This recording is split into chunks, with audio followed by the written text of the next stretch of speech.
එසේනම් මේ පුණ්‍ය මහෝත්සවය සිදු කරන්නේ ගෞතම ශ්‍රීපාද ස්ථාන ආදී විහාරගණයන්හි විහාරාධීශවර සබරගමුව පළාතේ ප්‍රධාන සංඝනායක ඌව වෙල්ලස්ස විශ්වවිද්‍යාලයේ කුලපති අතිගෞරවාර්ග බෙන්ගමුවේ ධම්මදින්න නායක මහා ස්වාමීන්ද්‍රයන් වහන්සේ සමගින් ඓතිහාසික ශ්‍රී කල්යාණි රාජ මහා විහාරාධ්‍යාධිපති කැලණි විශ්වවිද්‍යාලයේ කුලපති සම්මානිත මහාචාර්ය අග්ග මහා පණ්ඩිත උපාධ්‍යාය අතිගෞරවාර්ග කොල්ලුපිටියේ මහින්ද සංඝරක්කිත අපේ නායක ස්වාමීන්ද්‍රයන් වහන්සේගේ අනුශාසකත්වය ඔස්සේ ඒ නිසාම උන්වහන්සේගේ අනුශාසක කතාවට මේ নমස්කාර පූර්වක ආරාධනය ඓතිහාසික ශ්‍රී කල්යාණි රාජ මහා විහාරාධ්‍යාධිපති කැලණි විශ්වවිද්‍යාලයේ කුලපති සම්මානිත මහාචාර්ය අග්ග මහා පණ්ඩිත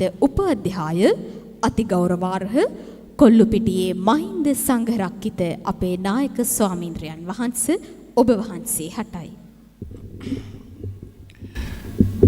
වැඩම අවදාළ කර්කටයුතු මහා සංඝරත්නයන් අවසරයි සම්භාවනීය අමුත්තනි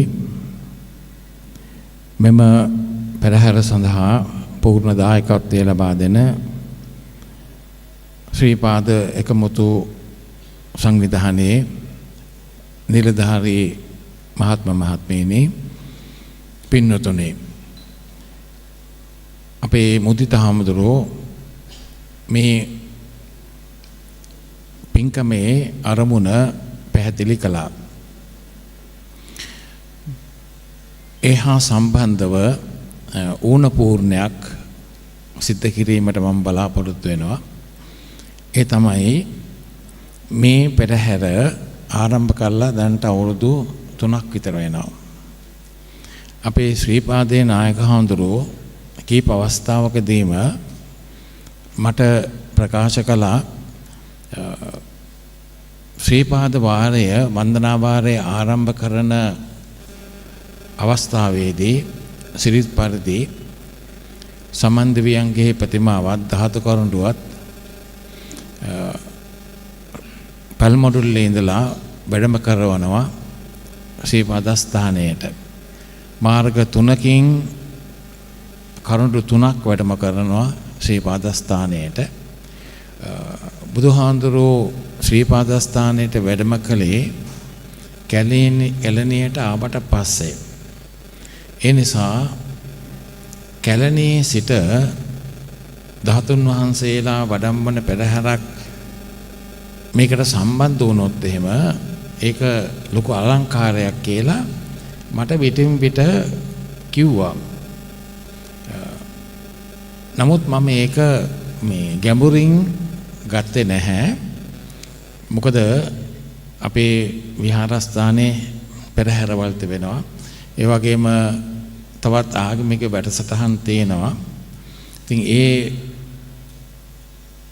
වැඩසටහන් වලට අමතරව තව අලුත් ඒවල් එකතු කරගත්තොත් එහෙම ඒක යම්කිසි පීඩනයක් බවට පත් වෙන්න පුළුවන් කියලා මම හිතාගෙන මම ඒකට සම්පූර්ණ කැප වෙලා අනුමැතියක් දුන්නේ නැහැ.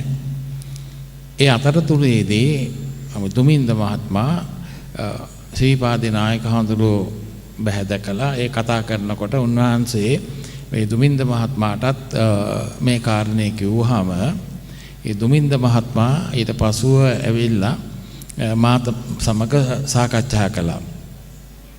ඒ සාකච්ඡා කරනකොට ඒ මහත්මයාට මම කිව්වා මේ පෙරහැර සංවිධානය වෙන්න ඕනේ ඕගොල්ලන්ගේ නායකත්වයෙන්.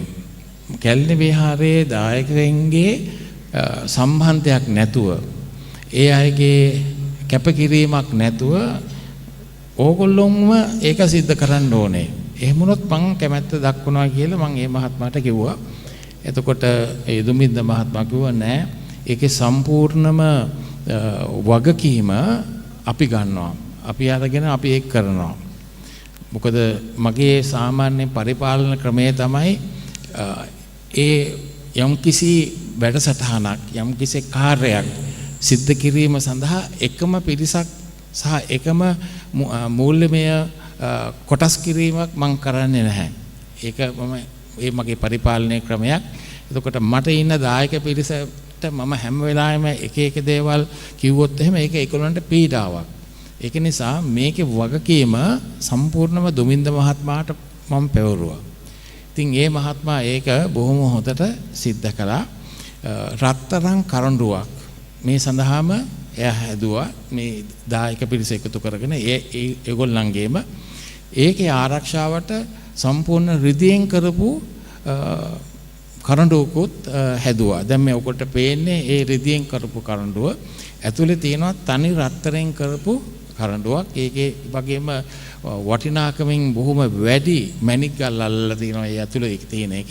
ඒ විදිහට ඒ දුමින්ද මහත්මයා ඇතුළු ඒ කණ්ඩායම මේක ඉතාමත්ම හොඳට කැප වෙලා ධන පරිත්‍යාගයෙන් මේ දේ සිද්ධ කළා.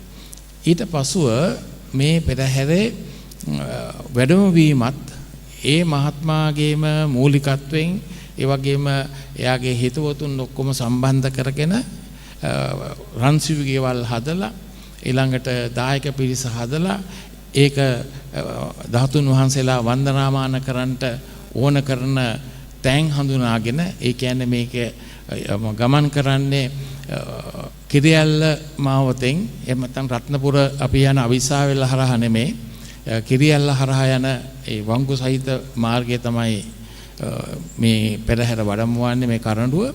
ඉතින් ඒවට හැම තැනම ඒ දායක පිරිස හඳුනාගෙන ඒ අය දැනුවත් කරලා මේ කාර්යය ඉතාමත්ම හොඳට සිද්ධ කළා. ඉතින් අවුරුදු 2ක් මේක ඒ ආකාරයෙන්ම සිද්ධ කරලා තවත් ඒගේ වගකීම සහ ඒක සංවිධානාත්මක කරන්නට